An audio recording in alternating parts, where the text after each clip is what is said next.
Диабетот пред повеќе од 30 години се сметаше како болест на по-ниско развиените земји. Богатите држави беа поштедени, но последните 10 години значително се променија бројките.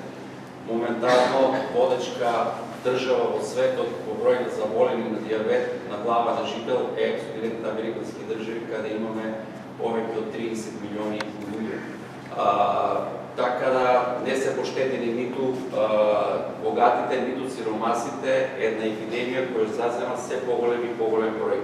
Што велат податоците на Светската здравствена организација? Значи, во моментот, според СЗО, имаме 537 милиони луѓе заболени со диабет, и тоа на возраст од 20 до 79 годишна возраст.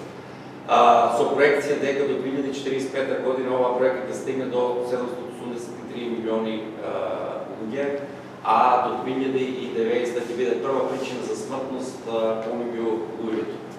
Преваленцата или вкупниот број на заболени е 10%, тоа значи дека на 1 милион и 800 илјади жители на Македонија 10% имаат веќе диабет. Некои знаат, некои не знаат, и затоа ние сме тука да малку ја подигнеме свесноста и да луѓето навреме направат одредени контроли и навреме се детектира оваа болест. 90% од заболените се со тип 2 диабет. Се видов малку да видам како е диабетот во Македонија низ бројки. Она што најдов е од 2021 година, каде кога имало 130.000 заболени од оваа болест, 40% плюс на оваа бројка која ќе додадеме 40% кои што не знаат дека имаат диабет. Тоа не става во држави со една од највисоките преваленции во светот, односно ние влегуваме во државите кои што имат најголем број на заболени од диабет по глава на жител. Во 2021 година диабетот бил причина за 2590 смртни случаи. Зошто е целта на ова предавање, зошто е целта да се обележи Светскиот ден на диабетот, затоа што последиците од диабетот се катастрофални и фрапантни. Сите луѓе со диабет имаат навален животен век од 5 до 15 години. 40% од сите инфаркти се кај диабетичари, а 30% се од мозочните удари се предизвикани од диабет. Таа е водечка причина за слепило. Сите бубрежно болни или полубубрежно болни кои што се на диализа во моментот се последица на лошо регулираниот диабет. 70% од ампутациите на долните екстремитети, на нетроматските ампутации се последица на нерегулиран диабет и лошо водење на диабетот низ годините.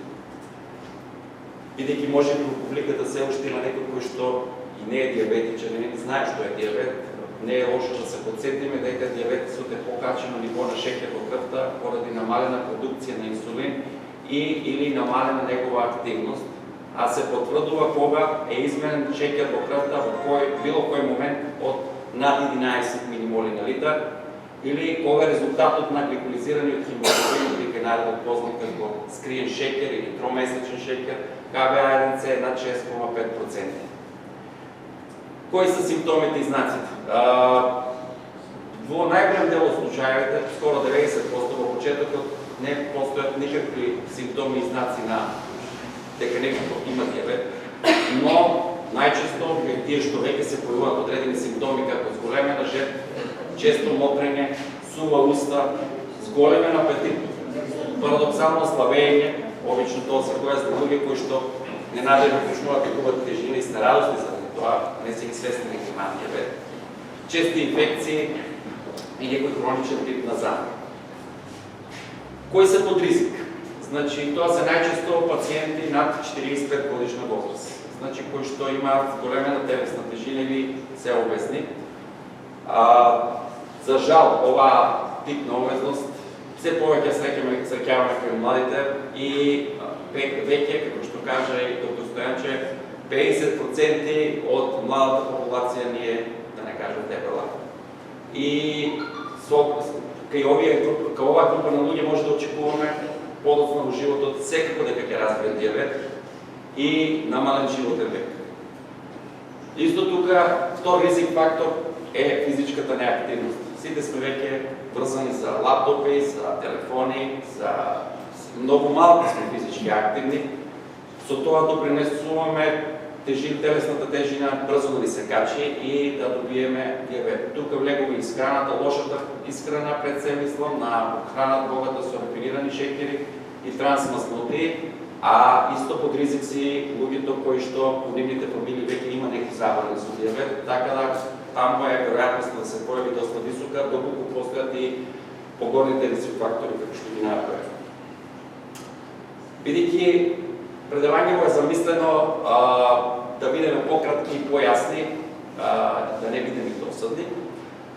Мојот фокус го ставив на скринингот како најбитен елемент по мене за да се детектираат и да се најдат пациентите кои што имат диабет многу порано. Зошто е тоа важно? Затоа што раната диагноза превенира компликации. Многу луѓе, како што кажав претходно, во почетниот стадиум, може би 4, 5, 6 години, немат никакви симптоми дека имат диабет или нарушена шекер во крвта. Таа е целата група која што треба да се потрудиме да ја детектираме ние како здравствени работници, а со една цела исто и да се подигне свесноста кај луѓето често да се мери шекерот. На тој начин ќе ги најдеме тие луѓе и навреме ќе започнеме со терапија, зашто ќе спречеме и компликации, за кои што ќе зборуваат колегите после мене. Тие компликации, лекувањето на тие компликации се навистина доста голем трошок и за фондот и за државата. Затоа тоа е огромен финансиски бенефит доколку луѓето ги детектираме и ги лекуваме навреме. Значи, како треба да се прави скринингот кај луѓето? Значи, сите ние треба барем веднаш во годината да се измери шекер на главно, без разлика дали имаме зголемена телесна тежина или не. Потребно е барем нагладно да измериме шекер и доколку се наоѓаме во некоја вредност од 5,6 до 6,9, таа е некоја сива зона или преддиабетична состојба, треба да се направат дополнителни испитувања. Секако дека шекер нагладно над 7 веќе е високо суспектно за диабет. Второ испитување кој што треба да се направи доколку имаме нарушување на гликемија нагладно е оралниот гликозен толеранс тест, или тоа е обтоварување со 75 грама на гликоза. Пациентот ја испива наеднаш и после 2 часа му се мери шекер. Доколку имаме над 7,4 милимоли на литар, тогаш веќе исто така можеме со голема веројатност да потврдиме дека пациентот е со диабет. Златен стандард за нас, интернистите и ендокринолозите, по диагноза на диабетесот е проверката на гликолизираниот хемоглобин, како што кажав претходно, месечниот скриниот шекер. Тој ни кажува како се движил шекерот во изминатите 3 месеци и кај пациенти кои што имаат гликолизиран хемоглобин над 6,5 веќе можеме да ги потврдиме како диабетичари. А оние од 5,6 до 6,5 тоа се пациенти во преддиабетична состојба. И тие се целна група која што треба да ги детектираме, а времено да ги лекуваме и да спречиме понатамошни компликации. И последната мерка за тест или тест за проверка на шекерот е во било кој момент, ако измериме шекер над 11 милимоли, точно веќе можеме да кажеме дека пациентот е диабетичен.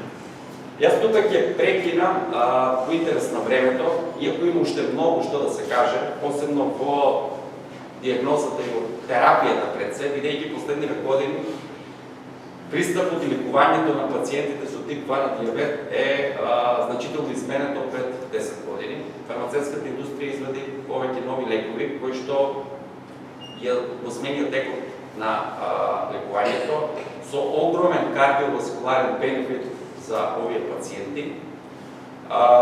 И веќе инсулинот е ставен на последно место за лекување на диабет. Затоа мислам треба да бидеме и ние како лекари, интернисти малку резервирани во однос на инсулинската терапија И секогаш треба да ги искористиме право сите можности кои што ги нуди таблетарната терапија и современата терапија.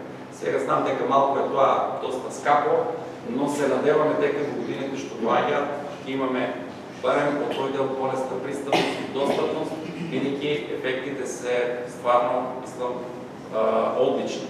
Тоа од искуство можеме да го зборуваме. Ви благодарам и стојам на располагање за било какво прашање за това.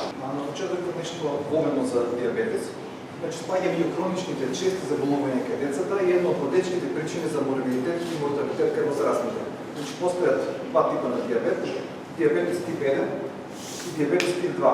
Диабетесот тип 1 тој е инсулинозависен диабет, а додека диабетес тип 2 тој е диабет независен од инсулин. Поранешниот назив за диабетес тип 1 беше ювенилен диабет. Меѓутоа тој веќе е отпаден и не е ограничен само на млада возраст. Значи, диабет тип 1, значи, имаме и возрастни кои што се над 30 години или друга възраст. В вкупниот број на диабет, некаде од 2 до 5%, в вкупниот број на сите диабетичари спаѓа на диабет тип 1. Диабетот тип 2 веќе претходно спомнавме, тоа е здружен со гојазност и со интолеранција на глукоза. Тој до неодамна беше редо кај децата и адолесцентите, но денеска веќе фреквенцијата е многу голема кај децата. Разликите, нова табела се опишени разликите кои се помеѓу диабет тип 1 и диабет тип 2. Значи, разликата во почетокот, кај што диабет тип 1 има брз почеток, дебелината, гојазноста нема никакво влијание, пикот на настанување на диабетот тип 1 е негде околу пубертетот, односно тоа е период помеѓу 11 и 14 година. Зависност од инсулин е апсолутна, исто постојат исто компликации кои што може да бидат чести. Лекувањето со диета е недоволно. Разорувањето, односно деградацијата на бета клетките на панкреасот е преку 90%. Начинот на лекувањето многу зависи, е зависно од квалитетот на животот на овие деца и во спречувањето на компликациите на болеста. Успешноста на лекувањето е голема одговорност, не само за болните, за семејството, туку и за средните лица кои што водат грижа за децата. Значи, диабетесот се јавува поради недостаток на инсулин. Панкреасот е орган кој што се наоѓа позади желудникот, има двојна функција, ендокрина и екзокрина функција. Значи, освен што лачи панкреасен сок, кој што учествува во варењето на храната, учествува и во создавањето на два хормони, глукагон и инсулин, кои што се корисни, односно тие се антагонистички меѓу себе. Едниот хормон, глукагонот, тој изголемува шекер во крвта, додека инсулинот врши намалување на шекерот во крвта. Бета клетките од панкреасот, кои ќе бидат разорени, односно кога нивниот број ќе биде мал, тогаш во организмот нема да има, панкреасот нема да може да излачува доволно инсулин. Поради тоа ќе настане нарушување во метаболизмот на јагни хидрати, на протеини и на масли. Основната карактеристика на диабетот тип 1 е зависност од инсулинска терапија. Таа инсулинска терапија не е само за контрола на самата болест, диабет, туку и за преживување. Поради апсолутен недостаток на инсулин, кој што може да се детектира негде 1 до 2 години од почетокот на самата болест. Инциденцията во светот е различна, таа варира по различни популации на различни места. Така, например, во Финска негде 60 новооткриени болни има на 100.000 жители, додека во Јапонија има 2 новооткриени болни на 100.000 жители. Моментално во Македонија има околу 130.000 диабетичари. Од нив на диабет тип 1 отпаѓа негде околу 1200. Останатото се е на диабет тип 2. Овие се податоци за општините Радовиш и Конче. Радовиш негде во општина се околу повеќе од 24.000 жители, има некаде околу 2100, повеќе од 2100 диабетичари. А додека општина Конче, општина со околу 2700 жители, има околу 200 заболени со диабет. Вкупно на инсулинска терапија во нашата општина Радовиш и Конче на диабет тип 1 се 37 пациенти, диабет тип 2 681 пациенти, значи вкупно 718 пациенти во општините Радовиш и Конче се на инсулинска терапија. Деца до 14 години со диабет тип 1 се 9, а на инсулинска пумпа се 5 деца. Во настанувањето на диабетот тип 1, почесто меѓу роднини, отколку во општа популација. така да кај се јавува кај 1 до 3% кај деца, чии мајки боледуваат од диабет тип 1. 3 до 5% кај деца, чии татковци боледуваат од диабет тип 1. Ако се бајците родители болни, ризикот за нивното дете да има диабет изнесува околу 30%. Основата на наследувањето најчесто се автоимуни механизми, односно организмот, имунниот систем на организмот се сврти против собствениот орган, во случајот панкреасот. Значи ги напаѓа лангерхансовите острови се на панкреасот, автоимуниот процес. Значи некој ще здружен со други некои автоимуни болести. Меѓутоа, потребно е некој тригер фактор кој што може да потигне создавање на автоимуни механизми. Такви тригер фактори може да бидат самата околина. Тоа може да бидат вируси, може да бидат токсини, лекови, состојки на храната, стрес. Од вируси може да бидат рубеола, вирусот на замшки, на коксаки. Исто е да може да забележи кравјето млеко. Докажаноста дека кај казеинот, А1, бета-казеинот, кај некои млека, има негативно влијание по создавањето на тригер фактор за настанување на автоимуни заболувања, кај децата аутизам или за некои типови на канцер. Болеста не се манифестира додека не биде уништено 90% од бета-клетките. Значи тоа може да трае со години, што остава простор за одложување или за потполно спречување на појавата на самата болест. Ево накратко за стадиуми на болеста, постојат 4 стадиуми на болеста, кај диабетес тип 1. Преддиабетес, тоа е периодот од самото зачнување до евентуалната појава на првите абнормалности во метаболизмот на јагихидратите. Во оваа фаза на болеста нема никакви знаци за пореметување на толеранцијата на глукоза. Субклинички диабет, кај што има пореметување само во случај на инфекција, напор, травма или операција. Латентен диабет, во оваа фаза нема никакви симптоми. Меѓутоа, може да се јави хипергликемија по оброк и после орално толерирање со глукоза. Манифестниот диабет, што претходно беше спомнато, исти симптоми се зголемено мокрење, зголемена жеп, зголемен апетит, губиток на телесна маса, кај децата може да има долготрајна осино-пеленска регија, умор, слабо замагледит. Главен хормон за регулирање на сите наболни процеси во организмот е инсулинот. Меѓутоа, ако има недостаток на инсулин, доаѓа до катаболички процеси во организмот, значи разградување. И тие процеси, потоа може да настанат компликации. Лекувањето на диабет тип 1 е со инсулин, диета, физичка активност и здравствено воспитување. Претходно беше кажано, ево може само да се повторат. Значи, спречувањето на компликациите мора преку одржување на нормални вредности во одредени граници. За гликолизираниот хемоглобин, значи треба да биде помалку од 7%, одржувањето на гликемијата на главно треба да биде измеѓу 3,9 и 7,2 милимоли на литар, а одржувањето на постпрандријалната гликемија да биде помалку од 10 милимоли на литар. Исхраната кај диабетичните деца треба да овозможи, значи со таа оптимална телесна тежина што ја имат, да може да овозможи нормален раст на детето. Контролирана и распоредена исхрана со избегнување на концентрирани моносакариди, дисакариди, шеќери, во облик на сладки, како што се бомбони, чоколади, сладки пијалци и сладко овоше. Значи, кога го прашање диетата, значи мора да биде избалансирана и мора да биде разнобина. Некаде треба да опфаќа 55 до 60% јагохидрати, од 25 до 35% масти и некаде од 12-20% да опфаќа белковини.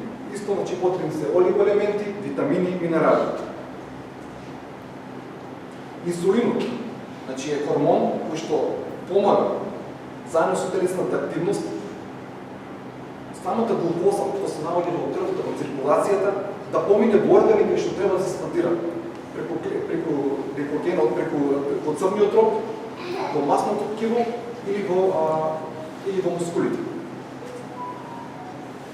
Исто за при планирање на физичка активност потребно е, значи, таа физичка активност да биде прилагодена. Ако биде секој ден со иста јачина, да се спроведува во исто приближно време. Ако таа физичка активност е со поголем телесен напор, потребно е дополнително уместување на јагохидрати. болниот секогаш кај себе мора да има неколку коцки шекер кои треба да ги земе за кои се јават знаци на хипогликемија. Физичка активност се препорачува солна гимнастика, пешачење, трчање, пинг-понг, тенис, пливање, фудбал, лига, кошарка.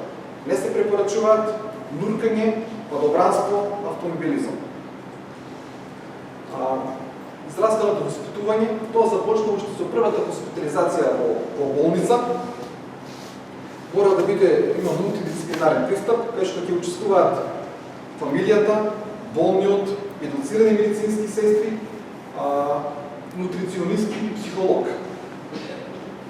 Кога ќе има соработка помеѓу сите овие тимови, успешноста во лекувањето на овие пациенти ќе биде од големо важност. На крајот само сакам за инсулинска пумпа. Тоа е еден мал електронски уред со големина на мал мобилен телефон, кој работи на батерија и се носи на стомак или околу половината како пояс. Тој има резервоар за инсулин, има канила која се поврзува со дел од организмот.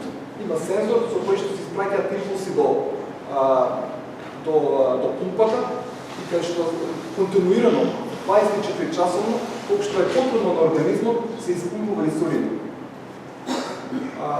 Инсулинот, значи, тоа е континуирано. Меѓутоа постои болус. Секогаш може, после секој оброк да се испушти плюс болус, тоа колку има потреба. Со користењето на инсулинска пумпа има испитување, има истражување кај што е докажано дека степилото е намалено за повеќе од 76%, ампутацијата за 60% е намалена, а бубречните компликации се намалени за 54%. Значи, инсулинската пумпа моментално е најсоодветен третман, особено кај диабетичари од тип 1. Меѓутоа, се обидуваат во Македонија, се обидува фондот за сите пациенти кои што со тип 1 да се обезбеди инсулинска пумпа, на тој начин ќе се избегнат и компликациите, кои што може да бидат и акутните, исто и хронични. Јас сум доктор Камди и во од службата за идна медицина при здравје на Павлович. Јас ќе зборувам за хипогликемични и хипергликемични кризи. Поведно, гликемијата представува нормална концентрација на глукоза во крвта, неизната количина се движи во граници од 3,5 до 5,5 милимол на литар во крв. Одржувањето на гликемијата е еден од најрегулираните хормонски механизми во организмот, за кои се одговорни инсулино и глукагоно, како што спомна колегата и пред мене. Инсулино со своето дејство го намалува нивото на глукоза во шеќер во крвта, глукагоно спротивно действува кога е намалена количеството на шеќер во крвта, го ослободува шеќерот од црниот род. Што е тоа шеќерна болест? Шеќерната болест е системско пореметување на метаболизмот, кој се карактеризира со трајно зголемување на нивото на глукоза во крвта. Настанува како последица на намалено излучување или намалено дејство на хормонот инсулин. Тоа го делиме на два дела, хипогликемија и хипергликемија. Јас ќе зборувам за хипогликемија, симптоми, последици и како да се третира истото. Хипогликемијата е состојба во која концентрацијата на крвта е пониска од 3,5 милимол на литар. Типови на диабетес зборува и пред мене, тип 1 и тип 2. Тип 1 почесто се јавува кај младата популација како недостиг на инсулин зависен диабет. Тип 2 каде што инсулинот не делува нормално, иако е ретко, но може да се јави и во детска возраст. Хипогликемијата е состојба на низок шеќер во крвта, обично до 3,5 милимол на литар. Причини можат да бидат различни, но меѓу најважните причини се диабетичарите ги прескокнуваат некои оброци и се боцкат или се буцкат повеќе од дозволеното. Заборават дека се буцкале еднашка, уште еднаш примат плюс доза и од предозираност. Може од прескокнување на оброк, од предозираност, може да биде причина прекомерна консумација на алкохол, може исто така премногу физичка активност да доведува до намалување на нивото на шеќер во крвта. Преголема доза на инсулин, апчиња, исто така и апчињата ако се користат повеќе од дозволеното. Како се манифестира? Тоа се манифестира ненадејно, може да дојде до унесвестување ако не се третира. Значи, симптомите можеме да ги делиме на благи симптоми и тешки симптоми. Првите симптоми многу не е битно уште да се превенира после појава на првите симптоми. Ако не се превенира, после преминува на под-тешка симптоматологија и може да доведе до кома и несакани ефекти. Почетни симптоми ми се треска, забрзано чукање на срцето, тахикардија, потење, вртоглавица, анксиозност, замаглен вид, главоболка. После овие симптоми, значи, прво што треба да се прави, да се измере шеќерот во крвта. Значи, затоа многу е важно диабетичарите со себе да си ги носат апаратите, ама ние не мора, значи, во случај да ги осеќат тие симптоми, они веќе треба тоа да го превенират. Како тоа да го превенират? Пожелно е диабетичарите, значи, да имат до нив или со нив да се носат, или во джеб, или во колата, значи секогаш во нивна близина да си имат глукозни таблети или бомбончиња да си имат, после или овошен сок, или газиран сок. Важно е, значи, да се близко до шеќерот што ќе им помогне, значи што им недостасува во тој момент. Прво е, како што реков на почетокот, прво е да се провере шеќерот, значи, и ако е пониско од 3,5 мл на литри, обавезно да се третира, значи да се зима неколку бомбончиња и да се чека 15 минути, ако пак да се премера, ако не се регулира, после тоа да се повтори, значи да се внесе пак шеќер во организмот и во случај, значи, ако не се подига нивото на шеќерот и со вториот обид, да се јави или на идната, или некој во близина што ќе му помогне. Ако не се превенираат, како што реков, значи, уште на почетокот, значи, додека симптомите се лесни и поблаги, може да премине на покомплицирани симптоми со нејасен говор, грчеви мускули до коматозна состојба. Имаме сме, ние во идната, у неделата имаме околу 2-3 случаи на пациенти кои се во хипогликемична кома.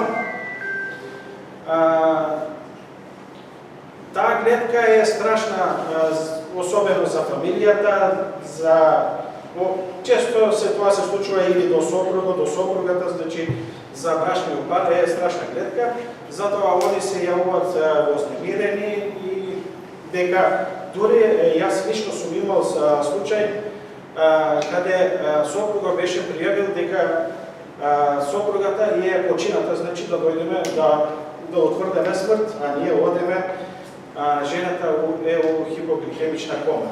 Значи, После дадената терапија, значи неполни минути, пациентката се разбудува и како се разбудува пациентката и како да не е ништо, значи почнува нормално да се функционира. Друг еден случај се работи за 75 годишна жена, диабетичарка, инсулин зависна. Главни тегови, исто и она беше во коматозно состојба, во безсознание, не реагира на никакви дразги, коморбидити, хронична бубрежна инсуфициенција, диабетична нефропатија, пациентката одбива диализа, со хроничен покачен крвен притисок, хронична обструктивна белодробна болест, значи и други коморбидити. Тензијата кај пациентката беше 140/90, сатурација 92, ЕКГ обично, значи они се тахикардични, 105, а гликемија измерена 1,9. Значи пациентите после 2,2 веќе паѓаат во гликемична кома, хипогликемична кома. Третманот, ние како идна медицинска помош, значи кај нас е волшебниот лек декстроза 35%, зависи од измерената, значи вредност на гликемија. Почнуваме обично со 3 ампули, па ако треба и се додава уште плюс. Кај жената, значи, после 3 венски декстрози 35%, гликемијата е доведена до 7,2. После пациентката стана свесна, контрактибилна, ориентирана во време простор, личности и према себе. Вече почитувани, јас сум доктор Наталија Станишковите, работена во служба за hitna медицинска помош. И се надловна на колегата со презентацијата, изборувам за хипергликемија. Веќе, што знаеме, хипергликемија е секоја вредност измерена над 7 милимола на литар. Веќе кај 11,1 2 часа после јави. Рани симптоми кои на хипергликемија се големена жет, честа глад, често мокрење, сува уста, заматен вид и главоболка, а подоцнежни се губење на тежина, слабост и замор, почести уринарни и кожни инфекции и побавно зараснување на раници. Исто како хронични може да се јават на микроваскуларно и макроваскуларно ниво. Микроваскуларно веќе диабетична нефропатија, ретинопатија и невропатија, а макроваскуларни компликации на големи крвни садови, како што се коронарни, цереброваскуларни, посебно на крвните садови на долните екстремитети. Како една од најакутните компликации диабетична кетоацидоза, тоа е предизвикана веќе од нетретирана хипергликемија која трае подолг период, неколку часа до неколку дена или повеќе. Се манифестира со екстремна хипергликемија, гликозурија, односно гликоза во урината и присуство на кетони во крвта и урината. Симптоми на кетоацидоза, повраќање, главока и забрзано дишење, здив на ацетон, забрзано чукање на срцето, дехидрација, дезориентација, конфузија и кома. Како се диагностицира хипергликемија? Знаеме по мерење на гликоза на гладно, соборен тест за толеранција на гликоза, случајно мерење на гликоза во крвта и поголем хемоглобин A1C тест, кој е повеќе од 6,5%. Терапија, хигиена, диететски режим, физичка активност, едукација и самоконтрола, орални хипогликемици и на крај инсулинска терапија. Значи, хипогликемија е состојба на низок шеќер во крвта, обично под 3 милимола. Имавме лично на моја смена дете донесено, 10-годишно дете донесено од страна на неговиот војко. Значи, детето се пожали на нагони на гадење, нагони на повраќање и веќе со некоја слаба стомачна болка.